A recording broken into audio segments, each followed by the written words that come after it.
Hey guys, so today I wanted to make a video on some phones I got recently. Now 4 of the phones are phone deals and 1 I got for free. You may see 4 phones here only, but I'll get into that in a bit. So starting off, I just wanted to go over the free phone really quick. This is an iPhone 6, just restarted. I got this from my grandfather because it was his old phone. It's just a run-of-the-mill 16 gig gold iPhone 6. It's running iOS 12.4.9. Yeah, because I had to reset it through iTunes, I'll get into that.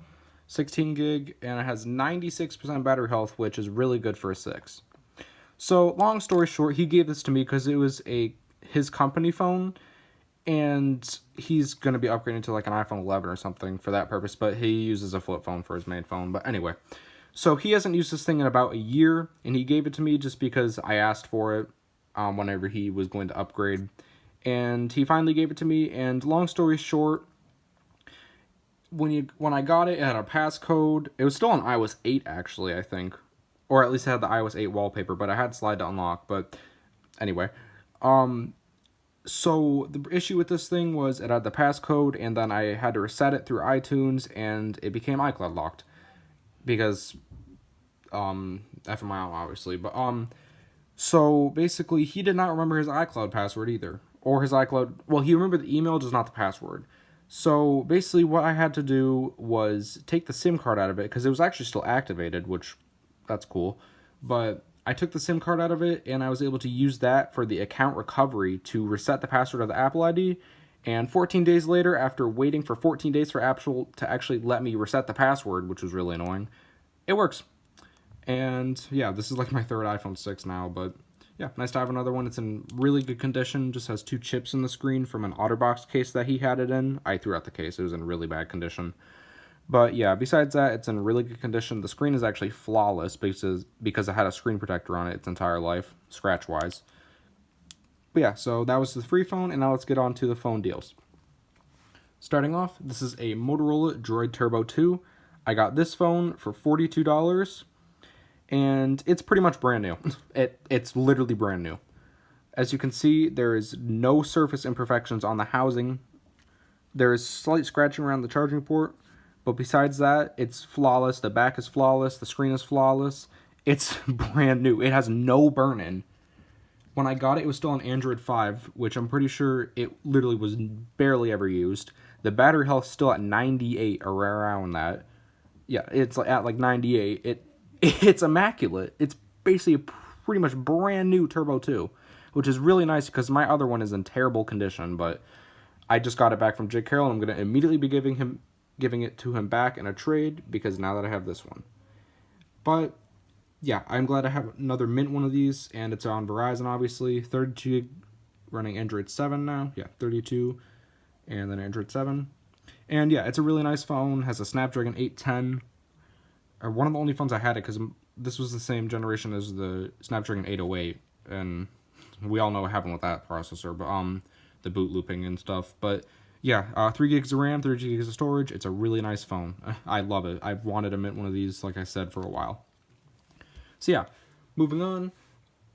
There should be a Galaxy Note 8 here that I got it from Mercari for $60, but I actually sold it recently, so I'm going to include the clip that I recorded previously about that phone right now. Moving on, this is the main attraction in this video. This is a Samsung Galaxy Note 8. I bought this off of Mercari for around $60, which is a really good deal for a Note 8. And let me just show you the listing from this phone. So here it is. It says Galaxy Note 8 cracked screen. The person listed that it was US Cellular, and it has a small issue where the phone randomly restarts. Now, I went into that, and I took it as either a battery issue or a software issue, and I was correct. I had a feeling that the person who owned this phone before me had something installed on it that was causing the phone to reboot, and I was right, because I've been using this phone for the last few days, and it has no issues with restarting at all. It's flawless, software-wise, and speaking of flawless, it's flawless condition-wise around the housing. There's no scuffs, no scratches, no dings. The back is absolutely mint. And the only issue is the screen is very slightly cracked down there. Now, if you look closely, let me focus the camera. Yeah, it's literally just there. The crack, there's only one crack that goes up the screen right there, but besides that, it's literally mint. And there's like one scratch on the screen, so I have a feeling this phone wasn't used for too long. So yeah, I'm just trying to fit it in frame. But yeah, it works perfectly fine on Android 9. And the only other issue is it has a very, very minuscule LCD dot right there. But hey, for $60, I'm not going to complain because this phone is not a US Cellular model. It's actually unlocked because when I put in an AT&T SIM card to attempt to do a Google Lock bypass on it, because it did get Google locked, they forgot to reset it, but shortly after I got the account removed, I didn't even have to bypass it. They gave me the password, so yeah. Anyway, yeah, I put in an AT&T SIM card. It just unlocked. The phone was just unlocked. So yeah, it's an unlocked Note 8 in the orchid gray color, and it's in really good condition. Let me find the battery. Yeah, it has a pretty good amount of battery cycles on it, I will admit. It's definitely been used for a while, but hey, it works fine. The battery life's fine. I've been using it as my secondary phone for a while, and yeah, let me actually show you condition-wise in the light. It didn't wipe off too well. There's only that scratch there. Yeah, there's only like one scratch there, and then the back is flawless.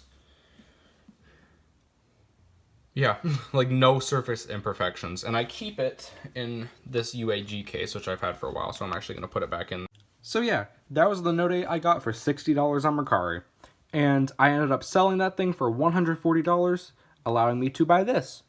This is a Google Pixel 3 XL. It's in really good condition, besides minor scuffing down there, but really it's not even that bad. It's just paint chipping. But then the screen and back is in flawless condition. It's unlocked, obviously, as all Pixels are. And let me just unlock it. And yeah, it works perfectly fine. Now, when I bought it, it was listed as Google locked.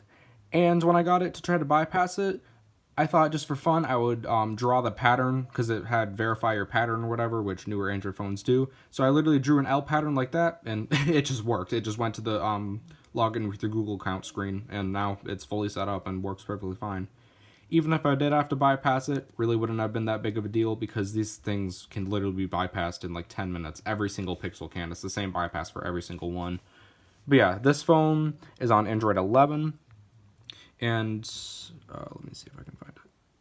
Yeah, Android 11. And the really cool thing about it is a 128 gigabyte. Now, this phone has no major issues besides very minor burn-in. Here, I'll just do this. Yeah, it's just shading. It's just the middle of the screen's a little more yellow, I guess, but it's really not even bad at all. I barely even notice it when I'm using it, especially because of dark theme and everything. But yeah, this thing has a Snapdragon 845, 4 gigs of RAM, 128 gigabytes of storage, and I only paid $113 for it. I was just looking to get another Google Pixel in general, because I have every Google Pixel up to the 3 XL now. Well, the XL models at least. I don't have a 2 or 3. But yeah, it's in really good condition, like I said, and I only paid $113 for it, so I'd say that's a pretty good deal in my mind. Because all the other ones I found for this price were cracked or had some other issues. So yeah. Now, moving on to the last phone. This is my new secondary phone. You may know for a while I used an LG G7, which I did like, although it developed an issue where it just wouldn't fast charge. It was the weirdest thing. It would charge perfectly fine, but it just wouldn't fast charge. It would start doing it for a split second where it would just fast charge, and then after that, it just would never do it. I would plug in a charger, fast charge, and then just slow charge. It was so weird. And it doesn't matter what charger, what brick, or anything I used. I tried an OEM LG fast charger, and it still didn't work. It was the weirdest thing, but it still charged perfectly fine. So you may remember I traded that to Tech That YT, and when I did that, I used my Galaxy S8 Plus as my secondary phone for a while, but then I finally replaced it with this. This is a OnePlus 6T. It's in really good condition. It just has minor scuffing on the back. Let me show you actually. It's just very minor scratches if I can get this case off. There we go. Yeah, it just has minor scratches down there. It's really not even that bad. It's the mirror black color, which is my favorite color of this phone, minus the purple. Couldn't get a purple for the price I paid. But yeah, this thing works flawlessly. T-Mobile unlocked. It's amazing. I only paid $144 for it, which for this phone in this condition is a really good deal, because most of these retail for like $180 on eBay and stuff like that. And the case on it is a OnePlus branded Kevlar case. It's like a Kevlar carbon fiber looking case, and I really like it. It's a really nice case. And the nice thing about this phone also is it has 8 gigs of RAM and 128 gigabytes of storage. The base model only has 6 gigs of RAM, but the same amount of storage. So yeah, it also has a Snapdragon 845, and it's extremely smooth on Android 10. It's going to be getting Android 11, I believe, but for now, it's perfectly fine on Android 10. I love it. I love this thing to death. Honestly, if you can find for one of these, even for 180, I would pay 180 for a mint one of these. It's an amazing phone. If you need like a new phone but you're on a budget, get one of these used. It's great. I have no issues with this thing at all. The battery life is really good. The cameras are actually really good too, which I did not expect. And for a single firing bottom speaker, really good speakers as well. And the screen may only be 1080p compared to 1440p on other flagships. It looks fine. I don't even notice the difference. And this in-screen fingerprint scanner, as you can see, is very fast. It's great. So yeah, I hope you guys enjoyed this quick little video on a bunch of phones I got recently. If you did, be sure to like and subscribe, and I'll see you guys next time.